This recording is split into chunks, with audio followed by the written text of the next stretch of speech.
I'm going to go through three different types of scenarios today: an older client, a middle-aged client, and a younger client. And I'm going to go over a little bit about how to read these illustrations.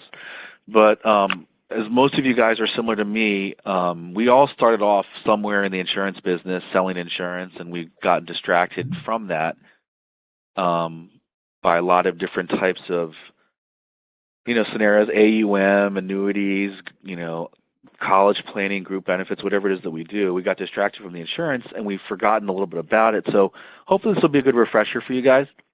I'm going to show you a couple different ways to design these things. The life insurance nowadays, I do not believe it's about a needs-based sale anymore.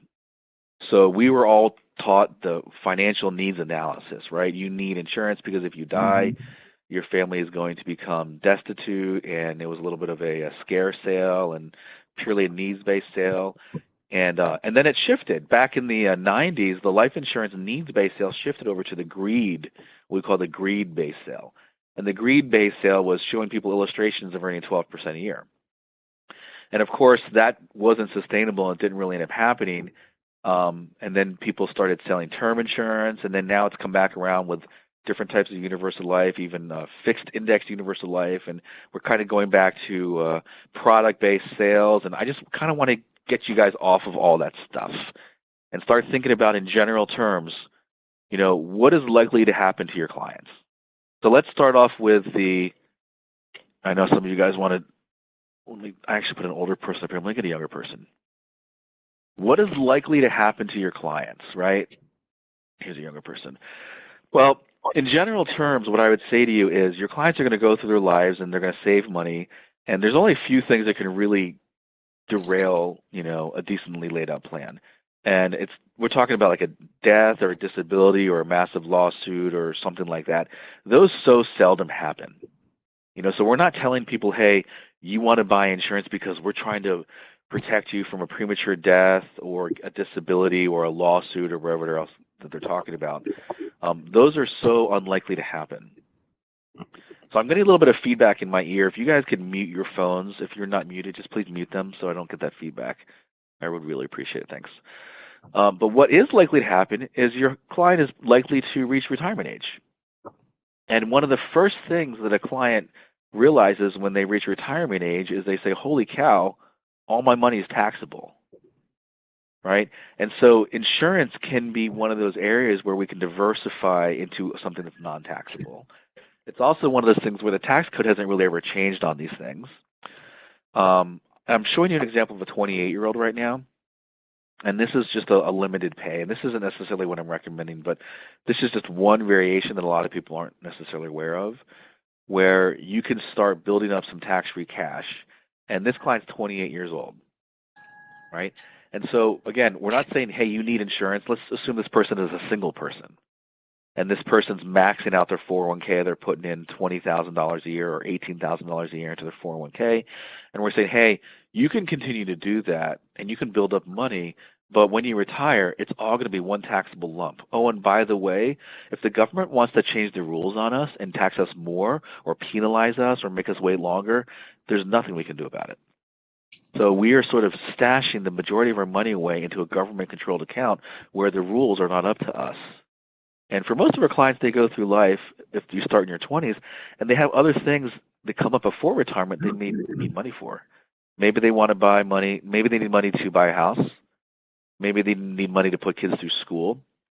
Maybe another investment opportunity is going to come up somewhere else. And all of these other things would not be suitable to try to get money out of their 401ks or their TSPs or their 403bs at work.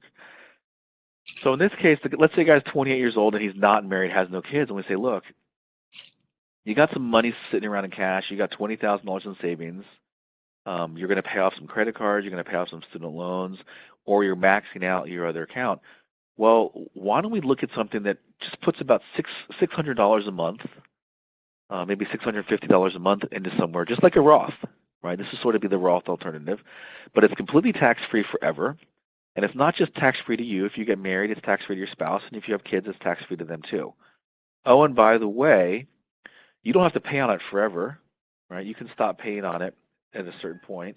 But even if you stop paying on it, this $500,000 benefit that we're getting right now, by the time you reach life expectancy or you need care, it's probably going to be in the $1.5 million range. Well, let's think about that for a second. $1.5 million worth of benefit, and they put a grand total of maybe, I don't know, $150,000 in here. I don't want to evaluate these things in terms of rate of return. I'm not looking at somebody might say, oh, well, it's my internal rate of return. I could care less what my internal rate of return is because I'm not going to use all the cash, right? In this scenario, I'm not going to use all the cash. This is just something that I'm doing. Hey, if I borrow money 25 years from now because I got kids in college, I'll have some money in here. But 25 years from now, it's not a ton of money, right? What this really is, it's a way to complement or supplement the other things that people typically do. Yeah, if you get disabled, there's a benefit, sure. Yeah, if you get sued, there's a benefit, sure. If you die prematurely, absolutely there's a benefit, tax-free. If you need long-term care, there's a benefit. But if you just did a Roth, right, and nothing else, you're not going to get all these other benefits. And the other thing I want to point out that's really, really important is I don't necessarily think you need to do this instead of a Roth. A lot of people will call these types of plans, hey, you guys, could please just mute your phones. I can hear your phone ringing. A lot of times people say, oh, this is like the Roth alternative, or it's like the super Roth or Roth on steroids or whatever it is. But most of the time, our clients' incomes go up as they get older. So you might start this now and maybe stop a Roth, or maybe they haven't even started a Roth. And by the time 3 or 4 years goes by, their income's gone up. They got enough extra money now to do both. They could do this and the Roth, right? But, I'm not going to sell a 28-year-old life insurance because they're going to die or because they need long-term care. But my God, are they going to be happy when they're 77 years old and they got $800,000 of tax-free cash in here and a $1.2 million death benefit that can also be used for chronic illness tax-free, right? That's a no-brainer. This is not a bad deal. I'm not saying it's a great investment. Right? I'm not saying they're going to earn 8% rate of return. Those words are never going to come out of our mouths. But this is a fantastic idea for somebody who's young to start doing to help diversify, to help tax shelter, and to help gain some benefit while they're young and healthy. If you position it like that, quite honestly, there's almost no objection somebody could come up with. And in this particular case, we're overfunding it. This $500,000 premium only needs to be like $4,000 or $5,000, but we're overfunding it so that they don't have to pay on it forever. But we're also overfunding it so the cash value builds quickly. Right? In the 10th year, look at the 10th year, right? The cash value is $73,000, and then it goes to $83,000. That's a $10,000 increase for $7,000 worth of premium. So they're getting back a ton of bang for their buck, and it's just going to continue on. Even when they stop paying on it, look at the 20th year. If they stop paying on it, their cash value goes from $213 to $224. That's an $11,000 increase. That's about 5% tax-free interest. Is that a bad deal? No, it's not a bad deal at all. Is it better than the stock market? No, of course it's not better than the stock market, but it's a pretty darn good deal on its own, and that's just cash, right? Don't forget about the benefits. So there isn't anything else on the planet that can give somebody all of these benefits together with tax-free cash. It's really just the best thing ever, and I want you guys to feel that and believe it. I'm sure you can sense that I believe it when I talk about it, and the reason I believe it is because I've been doing it for many, many years, and I've seen all the good that can come out of these things. I haven't ever really had anybody regretting having insurance. I've had plenty of people regretting not having enough insurance. All right. So this is a young person scenario. Hopefully it's pretty simple. We're getting people to do it for a combination of benefits and tax sheltering, and that's the whole idea. We're not doing an analysis based upon your $1. We're putting you somewhere where you're going to get benefits for tax sheltering benefits, death benefits, long-term care benefits, free from government control benefits, access to liquid cash benefits, all this different stuff. These are the benefits that we're getting. It's not a needs-based sale. All right? So hopefully this makes sense, not too complicated. And you guys should be out there talking to people about this all the time because, I can't tell you how many times a client comes into our office and a lesser experienced advisor or maybe one of my staff members will say, oh, there's no potential here. And I'll say, there's no potential here. What are you talking about? And we look at the file and they've got some student loans that they're paying $800 a month for, and I would say, well, what happens when they pay these student loans off and free up the $800 a month? sounds like we're going to be able to put $10,000 into an insurance policy every year. And if you do that once a week, you're going to make an extra $400,000 or $500,000 a year. To me, for most people, I think that would move your needle.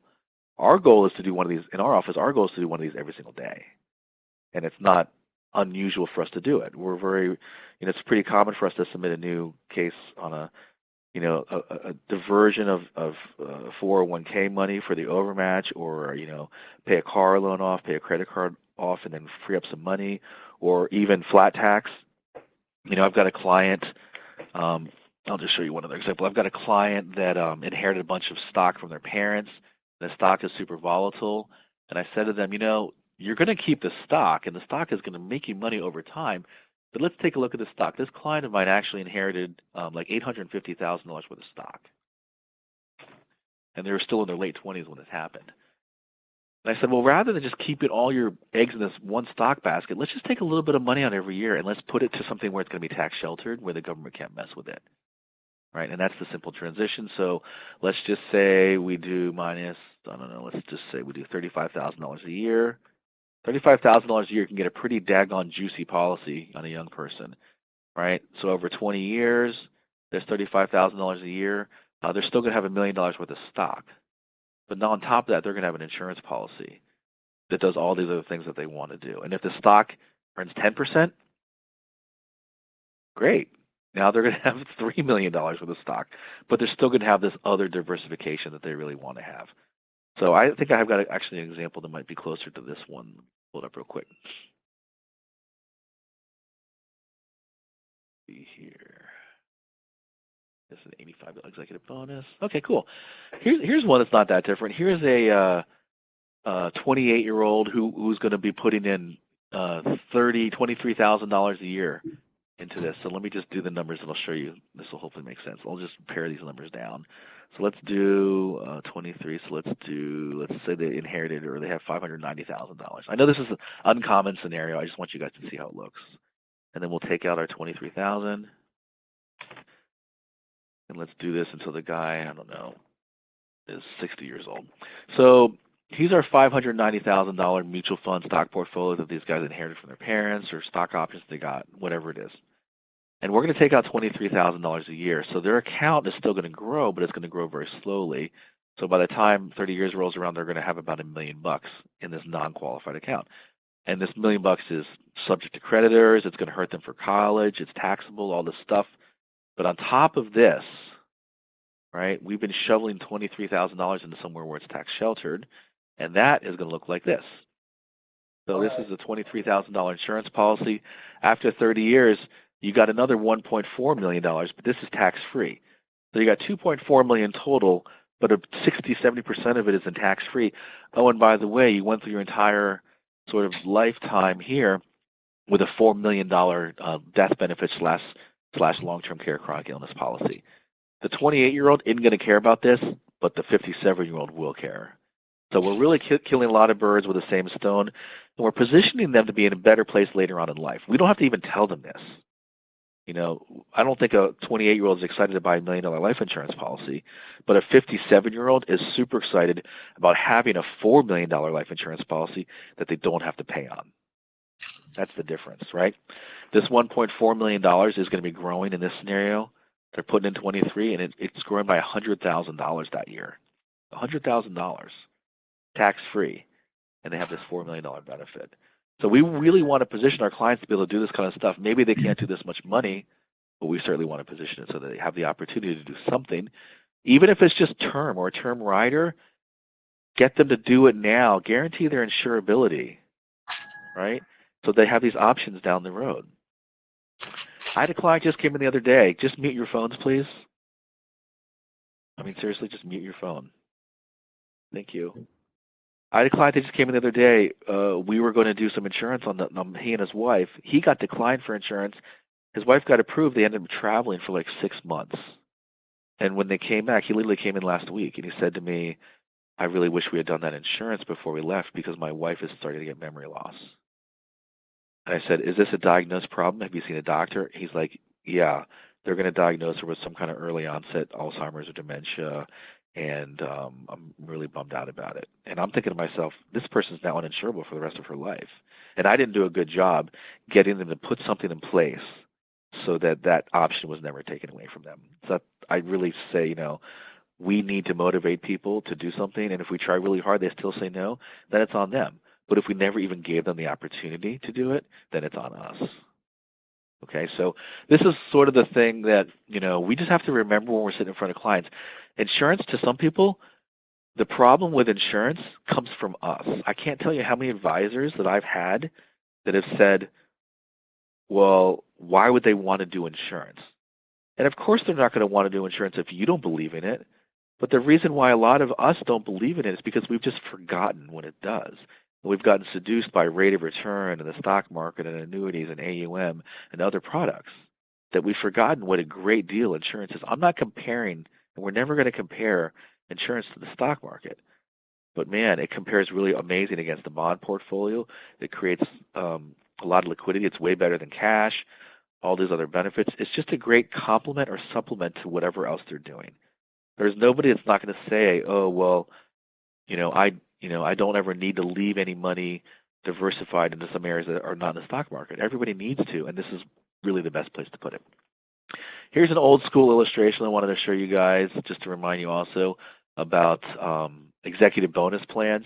You got a guy who's running a business. I've been dealing with a lot of business owners lately, and this is a real juicy one because the business can, and obviously this can be a business owner or it can be a key man, but the business can bonus the premium to the employee or to the owner. So the $85,000 premium is really a bonus of $122,000, but the company gets to tax deduct the $122, right?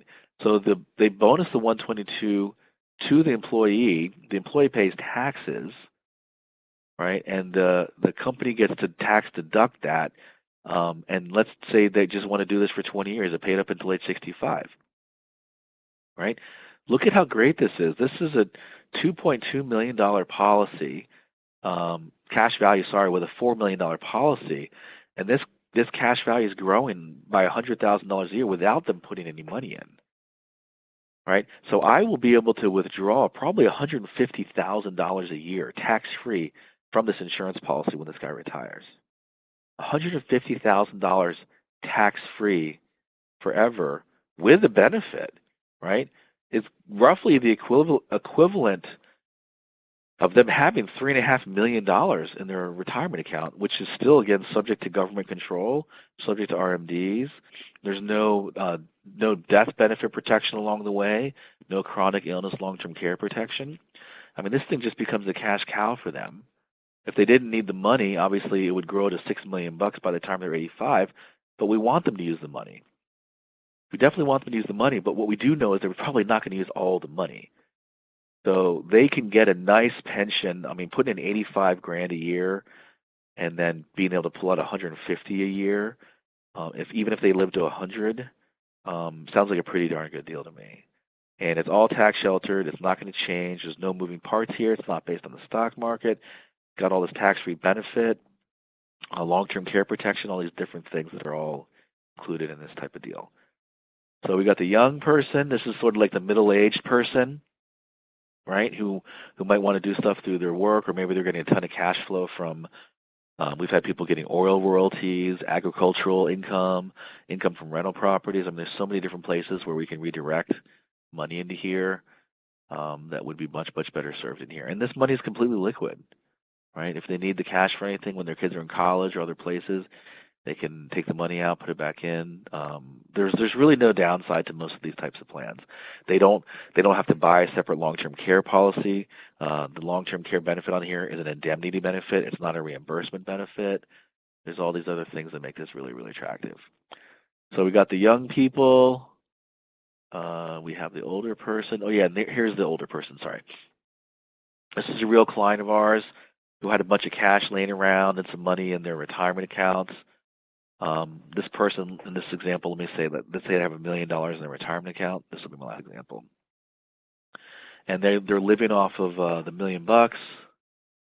and they're getting 5%, and let's say that they are taking, I don't know, $38,000 a year, which is like their RMD, and this is the scenario. And we say to them, look, we don't think you're going to go through all this money in your retirement account because you have enough income that you only need your RMD.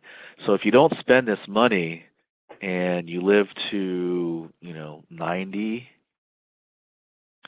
then your kids are going to inherit this $1.4 million, and they got to pay taxes on all that money. Maybe they pay taxes all at once, depending upon where the plan is, but certainly they'll have to cash that sucker out within 10 years. Right? That's the rule change.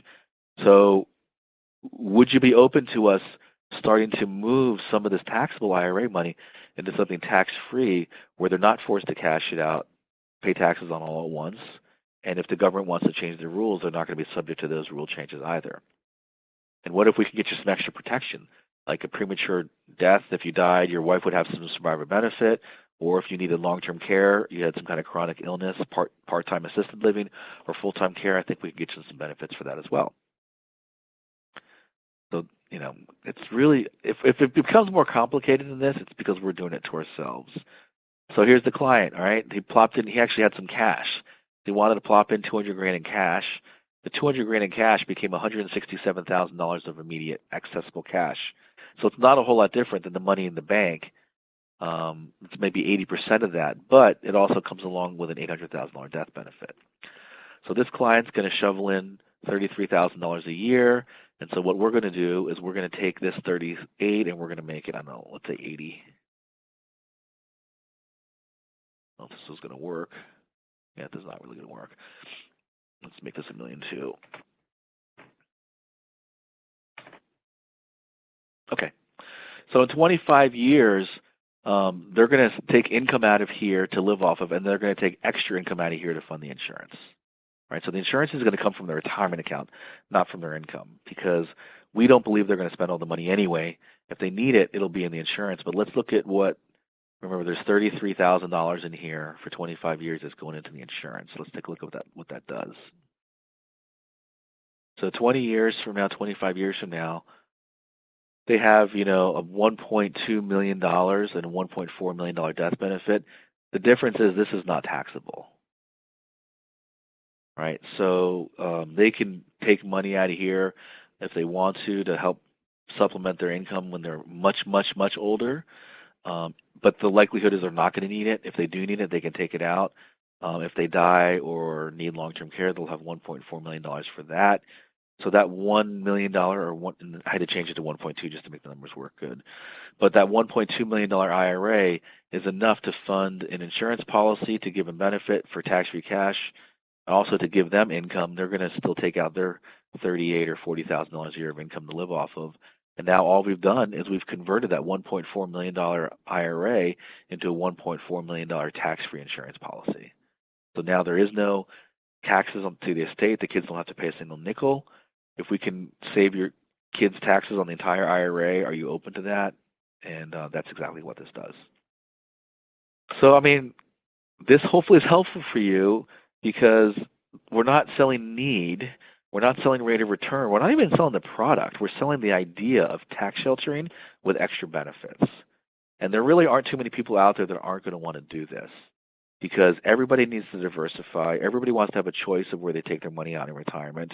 And quite honestly, we're getting these extra benefits without any additional money out of pocket.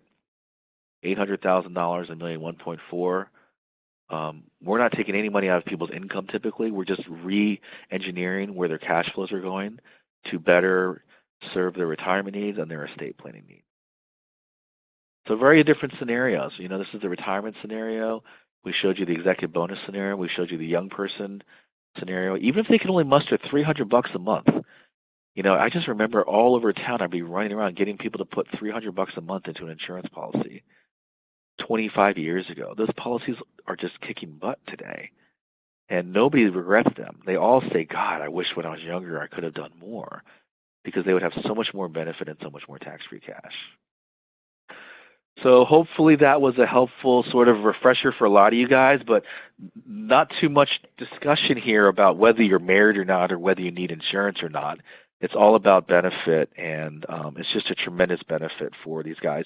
The old school insurance industry, the way that stuff was done in the past, it's changing now, and it's better because it's allowing people to use death benefit for living benefits. I mean, if you can use, I had a client that said to me, "Are you telling me that I could put this money in here and I can get to a car accident and need care, and this money is immediately available, or if I die right away, it's immediately available, and all this cash is available?" And the answer is yeah, absolutely. All right. So depending upon how you structure these cases and how you plan them out, you can deliver really great solutions to people, but you're going to sell the insurance based upon the tax sheltered nature of the benefits, the flexibility of the access to cash, the lack of government oversight and control over these types of programs, and obviously diversification. So hopefully this was helpful. You can listen to this again. I'll be doing more advanced insurance stuff, but a lot of people have been asking me, hey, how do I reposition insurance for different types of clients? How do I get them to go through the medical underwriting and get approved? And what types of things do we need to talk about? Don't give them illustrations ahead of time. You always want to get them approved for the insurance first, because the worst thing you could do is say, hey, you can do this, and then find out you can't do it, or find out the numbers are drastically different, deliver something worse. That's not always a great idea. So I'm going to go ahead and I'm going to stop the recording, and I'm going to open up to questions. And I'm going to go ahead and do that right now. So I'll stop the recording. Thank you guys very much. Stop recording.